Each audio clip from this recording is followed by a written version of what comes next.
guys, this LaMelo trade is stunning. And full disclosure, I might get pitchforks and mean comments for my take, and that's fine because we're all emotional, and I didn't expect this to happen, especially now. But after having such a good stretch and being the best offense in the NBA and things of that nature, it's obvious to say, why would you do it? Why would you trade superstar? But maybe we're capitalizing on LaMelo's healthy season, 72 games, but we did have to do a lot of things to keep him healthy, and that's fine. That happens in sports a lot. I'm not saying that. 3 first-round pick swaps, Naz Reid. I really love the possibility of Musa and Naz Reid in the front court, and Naz Reid can knock down threes.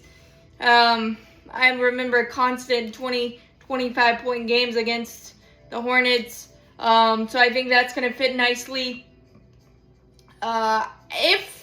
If Memphis would have picked Christian Anderson and had he not fallen to us like a lot of the experts think that Memphis whiffed on it, I don't know that this trade happens, because he's a 41.2% three-point shooter, and a lot of other fans are saying really good things about him. I'm not going to put that on him because he's got to prove himself and all that stuff.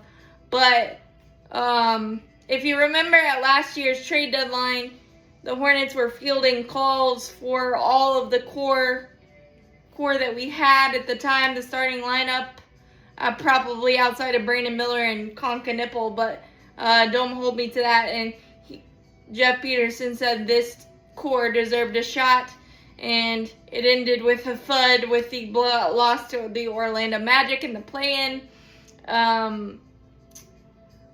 Listen, LaMelo is a game breaker. I'm going to miss him so much, and I hope he balls out with Ant in Minnesota, and that might be my Western Conference team now. But the injury history, not that any player is trying to be injury prone. I really hate that term, but you got all those draft assets now. I think with the $40.7 million trade exception, which is the highest in NBA history, the Hornets really have a chance to revamp the entire roster, and I still think there's a ton of moves coming. So right now I'm emotional, sad in that LaMelo's not here anymore, but until I see the full picture, and I know that's a cop-out answer, I can't really say win, lose, draw the trade, because you got so many assets to play with now, plus flexibility. Obviously, you have to use the flexibility correctly and get the most out of the players, and getting Kobe White signed to a 3-year, $74 million contract, fully guaranteed. He's a walking 20 points. I think he's a little bit better in closer situations in terms of ball handling and things of that nature, possibly. Obviously, we'll see that track, but I'm really happy to have Kobe back in a Hornets uniform for a long time. And Steinbach and Christian Anderson are really good pieces that we're going to have a bajillion offensive rebounds, and Conka Nipple and Brandon Miller are going to have a field day. I hope. Obviously, there's still a lot of things to iron out. And obviously, Josh Green, too. I think that might be not a bigger loss, but like a glue guy. I don't like that loss either. I don't necessarily emotionally like this trade, but from a sports perspective, and obviously, again, I'll have to see the full picture as it plays out, and I think there's a lot of things to factor. But Naz Reid, Musa Diabate, Heinz Stambach, and don't forget about Ryan Kalkbrenner. He led rookies in blocks and dunks last year. Sion James was solid defensively as well. So I think there's a little bit more possible cohesiveness. Obviously, again, a lot of things have to happen, but from a basketball perspective, this could work out for both sides.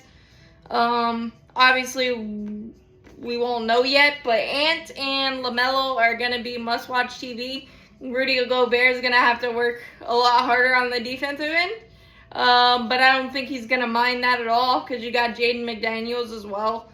So I think LaMelo is going to eat, and I think he's going to be an all-star, and they are definitely working with their championship window, and they had to do something for Ant, and they definitely did that. This is one of the wilder trades involving my favorite team that I've ever seen and covered, and obviously there's a lot of people jumping ship and things of that nature. Man, I've been around forever. If I was around for 7 and 59, I think I'm okay. It hurts. It hurts really bad because I love LaMelo. I love his energy. I love everything about him. But Jeff Peterson and company didn't draft LaMelo, and I think that they want to put their complete stamp on this, and this certainly does that. Now, will it backfire or will it be amazing for both sides, which I hope is the ultimate end result of this? We won't know, but I'm not jumping ship. I'm full Charlotte Hornets. Welcome to the QC, Nas, and Christian Anderson and Heinz Steinbach. Really excited to see how this roster shakes out. There's a lot of possibilities, and we'll see how it goes, but definitely a shocking and emotional day, Charlotte sports-wise. Actually, ever since the Canes won the Cup, my teams have kind of gone wacky. The Braves 3-10 and 13, and the Hornets trade their best player. So, loving the championship vibe, still living off of that as I digest all of this extra sports news and one team struggling. So, but as always, Buzz City, all fly, go Hornets. Hit that like button, hit that subscribe button, helps out a lot. Thanks, guys.